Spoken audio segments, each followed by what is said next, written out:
Sebelum kita mulai perkuliahan hari ini, kita berdoa untuk memperlancar perkuliahan hari ini agar materi hari ini bermanfaat untuk teman-teman nantinya. Berdoa menurut kepercayaan masing-masing, berdoa mulai. Berdoa selesai.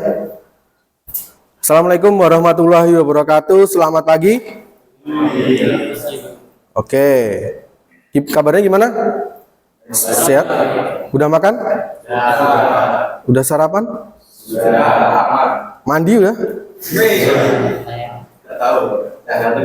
Wah, udah nganteng. Oke, ini udah kelihatan ceria-ceria ini. Oke. Untuk saya ingatkan, seperti biasanya setiap awal perkuliahan ada presensi online yang teman-teman harus isi melalui Classroom. Sudah saya berikan di Classroom linknya dan waktunya sudah saya batasi 30 menit ke depan untuk isi presensi. Sudah diisi belum? Sudah.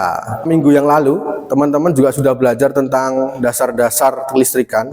Pertama tentang pengertian arus listrik, tegangan, kemudian juga hambatan, itu apa? Rumus-rumusnya juga sudah saya jelaskan kemarin kan? Kemudian juga hukum-hukum, ada yang dasar itu adalah hukum Ohm. Ada satu lagi nggak hukum apa yang sangat erat hubungannya dengan dasar kelistrikan? Hukum depannya K apa? Bukan. Energi itu. Hukum Kirchhoff. Dua hukum itu adalah hukum yang pasti dibahas, pasti muncul di rangkaian listrik. Ada hukum Ohm dan hukum Kirchhoff. Kemarin juga saya jelaskan. Coba nanti dibuka kembali ya materi-materi yang saya jelaskan itu. Kemudian juga sudah saya berikan kemarin tugas-tugas learning journal atau merangkum, itu sudah saya berikan dan saya cek tadi malam juga sudah hampir semua sudah mengumpulkan. Terima kasih sudah mengumpulkan, tetapi ada juga yang tidak mengumpulkan atau mengumpulkan bukan pada tempatnya. Nah, kalau dalam perkuliahan saya tempatnya di situ, waktunya terbatas dan hanya yang dinilai yang di situ saja. Jadi di WhatsApp pun nggak akan dinilai seperti itu. Tujuannya apa sih? Kenapa kok Pak presensi dibatasi? Kenapa? Pak pengumpulan tugas tempatnya disediakan, waktunya dibatasi. Kenapa? Ada yang tahu nggak? Kenapa dibuat seperti itu? Melatih kedisiplinan. Tepat waktu. Disiplin tepat waktu. Nanti kalau disiplin tepat waktu, nanti kalau teman-teman terbiasa akan berubah menjadi sebuah karakter. Sudah terbiasa disiplin, nanti karakter. Karena nanti kalau di dunia kerja, perlu teman-teman ketahui, sekarang itu apa ya, seorang HRD biasanya yang menerima dunia kerja itu lebih mementingkan karakternya dulu daripada skillnya. Bolehlah nanti kita hampir imbang lah. Tapi kalau dilihat karakternya dulu, karena sekarang banyak yang lulusan-lulusan yang kurang berkarakter. Skillnya bagus, tapi dia masuk kerjanya telat, dia tidak mengikuti SOP. Nah, itu tidak akan disukai oleh perusahaan itu atau disukai oleh dunia kerja. Jadi teman-teman karakternya dulu diperbagus, skill nanti bisa dilatih. Untuk hari ini kita akan melanjutkan materi. Kemarin sudah saya jelaskan sedikit tentang rangkaian listrik.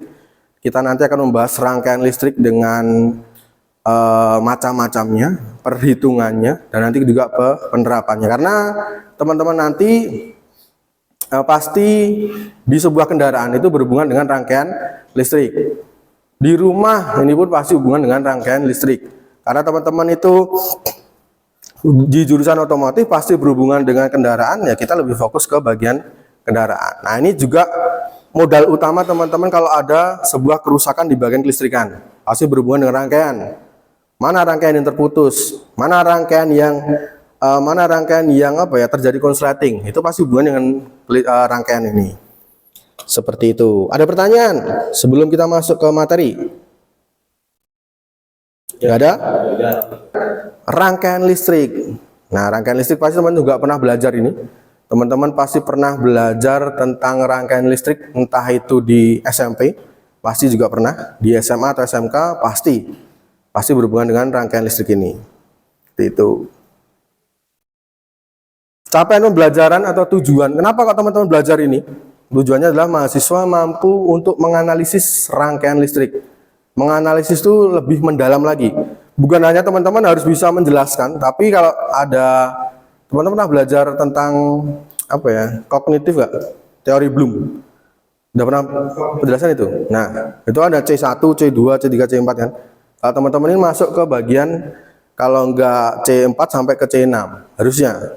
Jadi bukan hanya teman-teman bisa menjelaskan, tapi harus bisa menganalisis, harus bisa mengurai, harus bisa menghitung, harus bisa menerapkan. Itu yang harus teman-teman kuasai di tingkat universitas ini, seperti itu. Sebelum masuk saya jelaskan, ini saya ada sedikit video pemanasan lah, biar otak teman-teman panas yang sebelumnya beku. Jadi ini pemanasan, nanti kalau saya jelaskan ada timbal baliknya.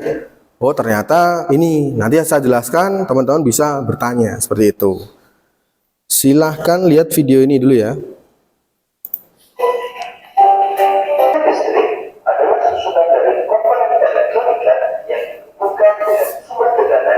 Menjadi satu kesatuan, rakyat terbuka dan rakyat tertutup. Rakyat terbuka adalah rakyat listrik yang tidak dapat mengalirkan. Oke, tadi sudah teman-teman lihat video tadi tentang rangkaian listrik. Ada rangkaian terbuka, tertutup, dan ada rangkaian seri juga penjelasannya tadi. Apa yang teman-teman bisa ambil dari video tadi? Ada yang berani? Ada yang bisa? Apa yang teman-teman dapat dari video tadi? Ya, silakan. Namanya siapa? Adi. Oke. Apa yang kalian dapat, teman-teman Mas Adi dapat dari video tadi? Untuk rangkaian tertutup itu rangkaian menyala tersambung dengan rangkaian yang terbuka, maka tidak ada arus di. Oke, jadi arus listrik itu bisa mengalir pada rangkaian tertutup atau terbuka? Tertutup. Jadi ibaratnya tadi kan ada saklar tadi kan, ada jembatan ibaratnya. Kalau jembatannya dia tertutup, berarti arus listrik bisa mengalir. Kalau dia terbuka, berarti tidak bisa mengalir. Lampunya mati kalau dalam video tadi. Oke, kita lanjut. Nih, rangkaian listrik. Ini saya ulang lagi, rangkaian listrik adalah jalur yang dilalui oleh arus listrik. Nah, di sini juga teman-teman bisa lihat kalau dalam rangkaian ini terbuka tertutup nih. Terbuka. Terbuka ini ibaratnya ini kalau dinalar gampang aja. Ibaratnya kalau ini jalan raya, jembatan ini terbuka, otomatis kan dia kan nggak bisa ngalir kan. Ibaratnya kalau listrik ini lampunya pun akan mati. Kemudian kalau di sini rangkaiannya menjadi tertutup, lampu bisa menyala, dan ini ada buktinya bahwasanya ini apa ini? Ampere. Jadi arusnya ada yang lewat, ibaratnya seperti itu, sehingga lampu pun bisa menyala. Simbol ini yang perlu teman-teman pahami nih. Besok teman-teman kalau di pelajaran atau mata kuliah selanjutnya atau di kelistrikan otomotif lanjut, itu biasanya teman-teman kalau melihat rangkaian, tidak, bentuknya bukan gambar lampunya seperti apa, saklarnya gambarnya seperti apa, tapi modelnya hanya sebuah simbol. Kemudian ada rangkaian seri ini, rangkaian seri. Coba dibaca Mas, rangkaian seri. Rangkaian seri ada dua komponen atau lebih dikatakan rangkaian secara seri jika mereka memiliki simpul yang sama dan jika arus yang sama mengalir melewatinya. Simpul adalah persimpangan listrik antara dua komponen atau lebih.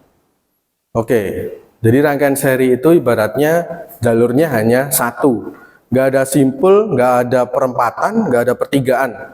Ya udah jalurnya cuma satu arah, nggak bisa belok kanan, nggak bisa belok kiri, ya udah jalurnya hanya satu.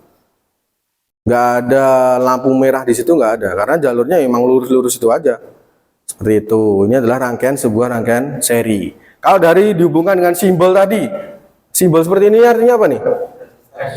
Resistor. Bahasa nama lainnya resistor apa? Hambatan. Nama lainnya lagi? Nama lainnya lagi? Tahanan. Hambatan, tahanan, resistor, resistensi, sama seperti itu. Nih, kalau lambangnya seperti ini adalah rangkaian seri. Kemudian yang teman-teman harus pahami adalah bagian ini. Untuk rangkaian seri, prinsip dasarnya teman-teman harus paham bagian ini. Pada rangkaian seri, ini apa? Kemarin sudah saya jelaskan. I arus. I sama dengan I1 sama dengan I2 kalau di gambar ini. Berarti setiap arus pada rangkaian seri, beban itu mendapat arus yang sama. Seperti itu. Kemudian kalau V apa? Tegangan, volt. Nah, kalau tegangan ini nanti adalah jumlah daripada tegangan yang ada setiap beban. Berarti nanti tegangan di sini dan di sini adalah berbeda. Kalau di seri arusnya yang sama. Tuh, itu yang prinsip yang paling dasar. Nanti kalau ada soal itu gampang. Kalau seri arusnya sama, tegangannya beda. Seperti itu. Kemudian untuk RS atau rangkaian seri hambatan seri atau hambatan penggantinya, teman-teman kalau ada soal seperti ini tinggal menjumlahkan. Tinggal jumlahkan R1 tambah R2 dan sampai R berikutnya. Seperti itu. Ada pertanyaan sampai sini? Belum. Oke, kita lanjut. Biar lebih gampang ada contohnya. Di sini ada 3 buah hambatan listrik disusun seri. Ada R1-nya ada 2 ohm, R2-nya ada 3 ohm, R3-nya ada 4 ohm. Ditanyakan ini ada berapa hambatan total, kuat arus dan tegangan pada masing-masing hambatan. Tinggal tadi kalau teman-teman sudah hafal rumusnya tadi, tinggal memasukkan angkanya. Ini contohnya. Untuk mencari hambatan total, rumusnya tinggal menjumlahkan kan? Tinggal menjumlahkan, ya udah, tinggal masukkan angka ini. R total 2 tambah 3 tambah 4 sama dengan 9 ohm. Kemudian ditanyakan apa tadi nomor 2? Kuat arus, hukum ohm. Atau teman-teman pernah belajar tentang seperti ini. Apa ya? V sama I. Ini R. Pernah belajar seperti ini nggak? Nah, ini rumus dasar. Pasti kalau teman-teman rangkaian listrik harus hafal ini. Kalau mencari V, rumusnya adalah I kali R. Kalau mencari I, V per R. Jadi kalau di bawah itu dibagi. Seperti itu. Kemudian ini, kuat arusnya gimana? Rumusnya masuk. I sama dengan V per R. Tadi 9 udah ketemu. Terus kemudian R totalnya juga 9. Jawabannya adalah 1 ampere. Untuk tegangan, rumusnya juga tinggal masuk. V sama dengan I kali R1. Karena kita mencari tegangan pada R1. Beban pada R1 itu dapat tegangannya berapa? Tinggal dimasukkan angkanya dan rumusnya. Ketemulah 2 volt, 3 volt, dan 4 volt. Kemudian kita bisa buktikan. Jumlah antara V1, V2, V3 ini sama dengan tegangan asalnya. Jumlahkan berapa nih? 9. Rumus yang sebelumnya tadi V nih, V sama dengan V1 tambah V2. Terbukti atau enggak? Ya. Terbukti kan? Ya. Nah, kalau teman-teman besok ada mengerjakan V-nya teman-teman mencari kemudian dijumlahkan tidak sama dengan V yang sumbernya, itu berarti ada kesalahan di sini. Tuh prinsipnya. Jelas? Jelas. Ada pertanyaan? Belum. Oke. Kalau gitu saya yang bertanya lah ya. Ada seperti ini. Suatu rangkaian sederhana dengan ada hambatan sebesar 100 ohm, 350 ohm. Tegangannya adalah 9 volt. Pertanyaannya apa ini? Hitung nilai tahanan ekuivalen, tahanan pengganti, tahanan total. Kemudian arus mengalir pada rangkaian dan voltage drop pada setiap resistor. Berarti tegangan pada setiap resistor. Ada yang bisa? Ada yang berani maju? Ayolah, masa laki-laki nggak berani maju? Langsung aja tuliskan di sini. Pertanyaan yang pertama tadi apa? Tahanan. Tinggal menjumlahkan dari rumusnya rangkaian seri itu. Kemudian arus. Tinggal masuk rumus ini. Cari arus gimana? Voltage drop sama rumusnya ini. Ada yang berani? Atau saya tunjuk? Siapa? Bisa, ayo maju. Nanti pakai catatan ya Pak? Boleh silakan. Udah kamu orat-orat di situ kan? Hati-hati lah. Oke, jangan salting lu, jangan salting. Baik Pak. Langsung aja jawabannya, rumusnya. Nggak usah diketahui, ditanya. R1-nya 100, R2-nya 300, R3-nya 50. 50.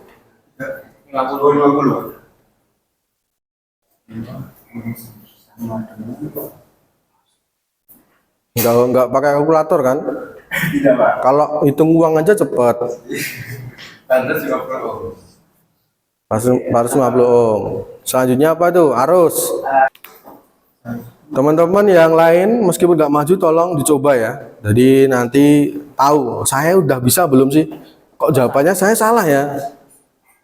Nah nanti kalau misal jawaban ada jawaban yang beda nanti langsung maju, Pak saya beda Pak, saya nggak setuju Pak.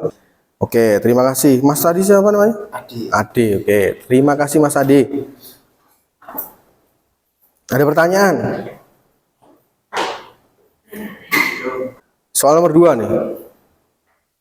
Nggak perlu dijelaskan di sinilah. Nanti saya tanya. Ditanyakan adalah di sini V total. V total yang ada pada rangkaian tersebut. Caranya yang pertama adalah mencari apa dulu? R total. Ada yang bisa R totalnya berapa? 11. Coba saya tulis ya. RT-nya berapa? 11? Oh, nanti cocokkan dengan kuncinya. Setelah kita dapat RT-nya, kemudian cari arus. V3 4 volt. Jawabannya adalah ini kan. Untuk membuktikan benar atau salah, dijumlahkan nih. 8 tambah 10 tambah 4, jawabannya dengan VT sama? Sama. Jawabannya berarti sudah benar. Ada pertanyaan? Gampang kan? Perhitungan rangkaian seri. Oke, kita lanjut ya. Kemudian, kelebihan dan kekurangan rangkaian seri. Kita mau menggunakan yang mana itu sebenarnya tergantung kebutuhan. Yang pertama adalah kelebihannya. Yang pertama, rangkaian lebih mudah dibuat. Kenapa kok lebih mudah dibuat? Satu arah, nggak ada persimpangan. Kalau lebih mudah pasti lebih murah. Kabelnya cukup satu, ibaratnya nggak perlu cabang-cabang lagi. Kemudian kerusakan lebih cepat. Dari semisal lampu ini dirangkai secara seri, dia kalau mati satu biasanya akan mati semua. Karena jalurnya terputus, jalurnya cuma satu. Gampang untuk analisisnya. Lebih efisien dalam mengantarkan arus listrik. Jadi arus listriknya tadi semisal arus listriknya 60 ampere, maka setiap beban itu akan mendapat arus yang sama 60 ampere. Seperti itu. Kemudian arus mengalir melalui masing-masing komponen besarnya sama, saya jelaskan tadi. Nah ini kekurangannya, setelah satu mati maka beban yang lain juga ikut mati. Kemudian nyala lampu lebih redup. Mengapa lampunya lebih redup? Bebannya banyak Pak. Bebannya banyak. Jadi tegangannya tadi kan, tegangannya 9 volt itu harus dibagi dengan tuh. Kalau nyala hubungan dengan nyala ya, tapi kalau dengan arus memang arusnya dia lebih bagus untuk pengantar arusnya. Seperti itu untuk kelebihan dan kekurangan. Kita lanjut nih, rangkaian paralel. Rangkaian paralel berarti dia ada dua simpul, ada bisa belok kanan, bisa belok kiri. Ada persimpangan, ada perempatan, ada pertigaan. Seperti itu. Ini adalah perbedaannya. Kalau tadi kan gambarnya cuma sederhana kan untuk rangkaian seri kan? Rumusnya, nah di sini yang perlu teman-teman pahami. Prinsipnya, jadi memang bisa membedakan. Ini soal atau ini rangkaian seri atau paralel. Prinsipnya berbeda. Kalau di rangkaian paralel adalah V semua sama. Sumbernya baterai berapa standarnya? 12. Berarti nanti setiap lampu, setiap klakson, setiap lampu sen itu pasti mendapat 12 volt. Itu rangkaian paralel. Yang berbeda lagi adalah I, arusnya. Arusnya berbeda-beda. Arus total adalah arus dijumlah dalam I1, I2 sampai I3. Berbeda, berkebalikan kan? Sama dengan yang seri tadi kan? Berkebalikan untuk prinsip dasarnya. Yang berbeda lagi mencari hambatan total atau hambatan penggantinya. Dia memakai sebuah pecahan. Memakai rumus pecahan seperti ini. Kalau tadi yang seri tinggal menjumlahkan, ini sedikit ada effort yang teman-teman harus keluarkan untuk menghitung ini.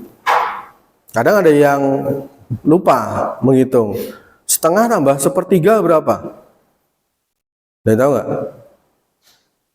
Caranya gimana? Apakah setengah per semisal nih setengah tambah sepertiga, jawabannya berapa? Apakah jawabannya 2/5? Disamakan penyebutnya. Jadi di kelas lain itu ada yang lupa. Ini padahal pelajaran SD malah ya. Kelas 6 mungkin. Kadang lupa ini harus dijumlahkan Pak. Langsung, enggak seperti itu. Dicari dulu penyebutnya. Ini 6 kan?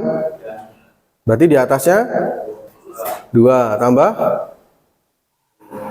2. Ini 3. Iya kan? Berarti 5/6. 5/6 ini adalah 1/RP. Kalau RP-nya berarti tinggal dibalikan. 6 dibagi 5. Jawabannya berapa? Kalau 6 bagi 5. Misal ada soal seperti ini. 6 bagi 5 adalah 6 bagi 5. 1,2. Tuh, ini dasar karena kalau di kelas yang lain itu banyak yang salah dalam penjumlahan pecahan seperti itu. Oke, kita ke contoh nih lebih jelas. Di sini ada 3 buah hambatan seperti pada gambar ini. Ditanyakan adalah berapa hambatan penggantinya. Berapa kuat arus yang mengalir. Nah, hambatan penggantinya tinggal masukkan seperti ini. Dijumlahkan ini kan. Di sini contohnya adalah semua 60 ohm. Dijumlahkan 60 ohm, 60 ohm. Jawabannya adalah kalau sudah sama penyebutnya kan tidak perlu kita mengubah penyebutnya kan. Jadi udah tinggal dijumlahkan 3/60. Ini 1/RP. Kalau RP tinggal dibalik. 60 dibagi 3 sama dengan 20 ohm. Kemudian kuat arus yang mengalir, rumus ini lagi masuk. I sama dengan V/RP. 12 dibagi 20. Jawabannya adalah 0,6 ampere. Ada pertanyaan untuk rangkaian paralel nih. Soal rangkaian paralel. Teman-teman harus paham ini karena besok teman-teman mendiagnosis sebuah rangkaian di kendaraan khususnya. Kok ini kenapa ya lampunya kayak gini ya? Kenapa kok lampunya terangnya beda ya kanan kiri ya? Itu bisa dianalisis melalui prinsip-prinsip seperti ini. Gak ada pertanyaan, coba kerjakan nih. Ada soal seperti ini. Dirangkai secara paralel. Kemudian ditanyakan yang pertama adalah besar hambatan total. Besar hambatan total, arus total. Kemudian ada arus pada setiap hambatan. Ada yang berani maju? Langsung aja rumusnya, masukkan angkanya.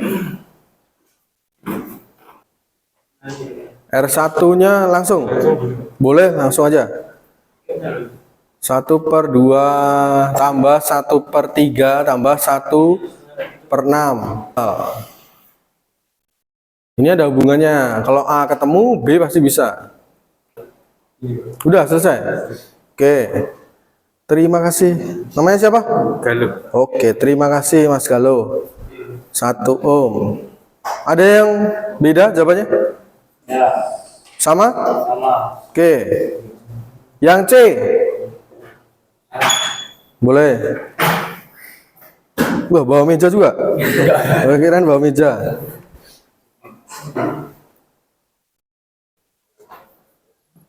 Bagi yang belum jelas silahkan tanyakan ya. Jangan hanya dipendem aja nanti akhir-akhir stres. Jadi kalau nggak tahu bilang. Pasti saya melayani. Pak, ini kurang jelas Pak. Jelaskan lagi. Dah, jelas. Namanya siapa Mas? David Thomas Pedoman. Oke. Ada yang beda jawabannya? Kalau beda nggak apa. Pak, ini saya beda Pak. Salah nih Pak. Sama? Sama. Oke, kita buktikan. Jawabannya benar atau enggak? Tinggal nih, tadi kan rumusnya di paralel adalah I total adalah jumlah dari I pada setiap beban, I pada setiap hambatan. I totalnya berapa? 3. Ini sudah dicari Agil tadi. Kalau ini dijumlahkan harus jawabannya adalah 3. 1,5 tambah 1 tambah 0,5. Jawabannya adalah 3. jadi benar atau enggak? Nah, jadi seperti itu. Jadi benar untuk cara pengerjaannya. Ada pertanyaan? Tidak ada? Ya.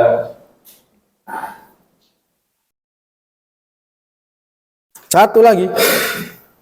Oke, kita bahas bersama-sama aja untuk menghemat waktu nih. Pertanyaannya adalah voltage atau tegangan pada rangkaian tersebut. Langkah yang pertama adalah mencari apa? I? I masuk.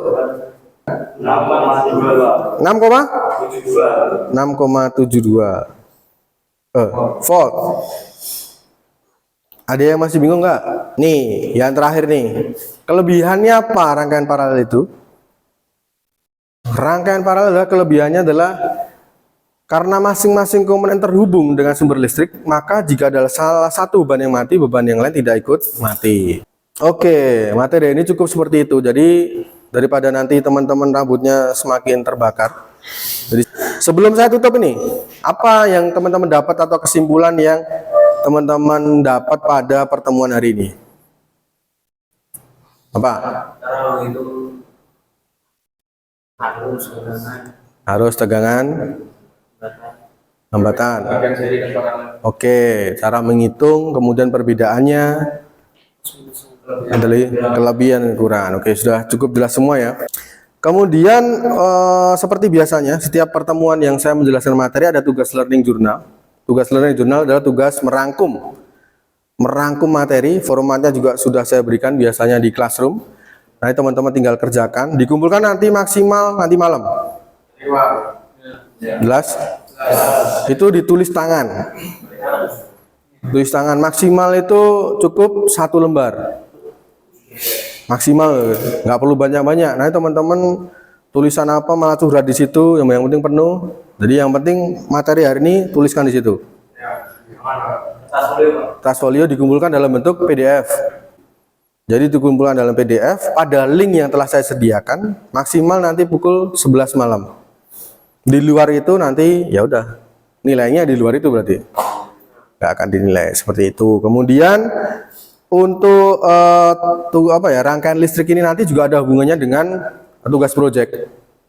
Tugas proyek itu nanti di akhir perkuliahan ada tugas proyek bentuknya kelompok. Nah, teman-teman membuat sebuah rangkaian. Jadi nanti sebenarnya materi yang saya sampaikan itu adalah poinnya atau titik akhirnya adalah tugas proyek. Teman-teman buat sebuah rangkaian, nanti dirangkai secara paralel, bagaimana cara kerjanya harus bisa seperti itu. Jadi ada runtutannya. Ada pertanyaan? tidak. Minggu depan kita akan membahas rangkaian campuran. Kalau waktunya masih cukup, kita lanjut di bagian tentang mengukur besaran listrik menggunakan multimeter.